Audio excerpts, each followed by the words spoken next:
এই লোকেরা আবার আমাদেরকে বলে খেলবেন নাকি, আসেন খেলা হবে। কি খেলবেন আপনি? তুমি কিছুই জানেন না তো আপনি, ঠিক কিনা? বাজে প্লেয়ারের সাথে আমরা খেলি না,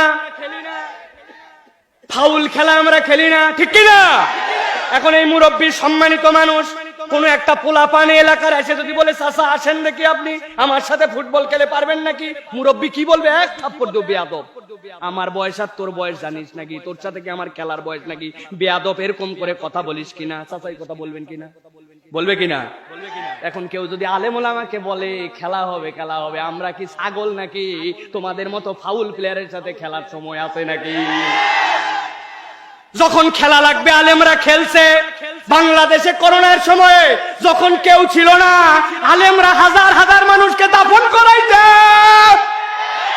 দাফন করানোর সময় কারা ছিল খবর নিয়ে দেখেন।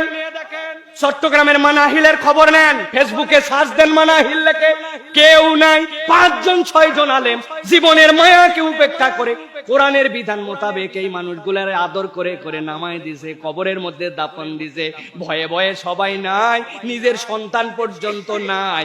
হিন্দু মানুষের কাফন দাফন পর্যন্ত মুসলমান আলেমরা করেছে। কোন সময় খেলা লাগবে এই খেলার প্রমাণ আমাদের দেওয়াই আছে। ভালো করে বুঝে নেন। এই জন্য যাত্রার সাথে আমরা যাই না।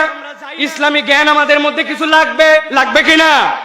ইসলামী জ্ঞান যদি না থাকে আমরা পূর্ণাঙ্গ মানুষ হতে পারবো না, পূর্ণাঙ্গ খেলোয়াড় হতে পারবো না। আর আল্লাহ আর তার রাসূলের যদি আপনার বিধান নিজের মধ্যে জানা থাকে, আপনি পারফেক্ট অলরাউন্ডার। দুনিয়ার বুকেও সুন্দর চলবেন, ওই পারে যাওয়ার পরে দেখবেন জান্নাতের গাড়ি রেডি।